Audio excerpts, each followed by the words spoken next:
Overall గా చూస్తే 2,820 కోట్లు కావాలి, కానీ అది ఫైనాన్స్ అడగట్లేదు. ఎన్ఆర్ఐస్ నుంచి అలాగే అలుమ్నై నుంచి సిఎస్ఆర్ నుంచి రైజ్ చేద్దామని చెప్పి ప్రతి స్కూల్లో. విన్నారా? ప్రభుత్వ బడులు డెవలప్ చేయడానికి చందాలు అడుగుతుంది ప్రభుత్వం. సిగ్గుసేటయ్యా.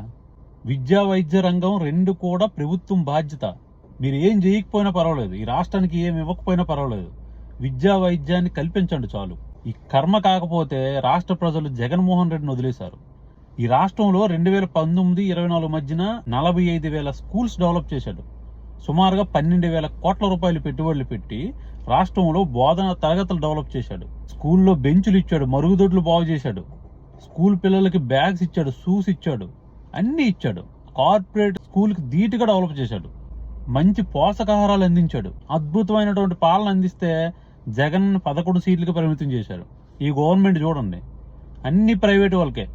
అయితే చందాలు ఎత్తడం, లేదంటే ప్రైవేట్ వాళ్ళకి అమ్మేయడం. ప్రభుత్వం రోడ్లు ప్రైవేట్ వాళ్ళకే, మెడికల్ కాలేజీలు ప్రైవేట్ వాళ్ళకే, పోర్ట్స్ ప్రైవేట్ వాళ్ళకే, స్కూళ్ళు ప్రైవేట్ వాళ్ళకే. ఇక నువ్వేం చేస్తున్నావు? గవర్నమెంట్ వచ్చిన ఆదాయం ఏం చేస్తుందో, గవర్నమెంట్ వాడిన అప్పు ఏం చేస్తుందో అర్థం కావట్లేదు.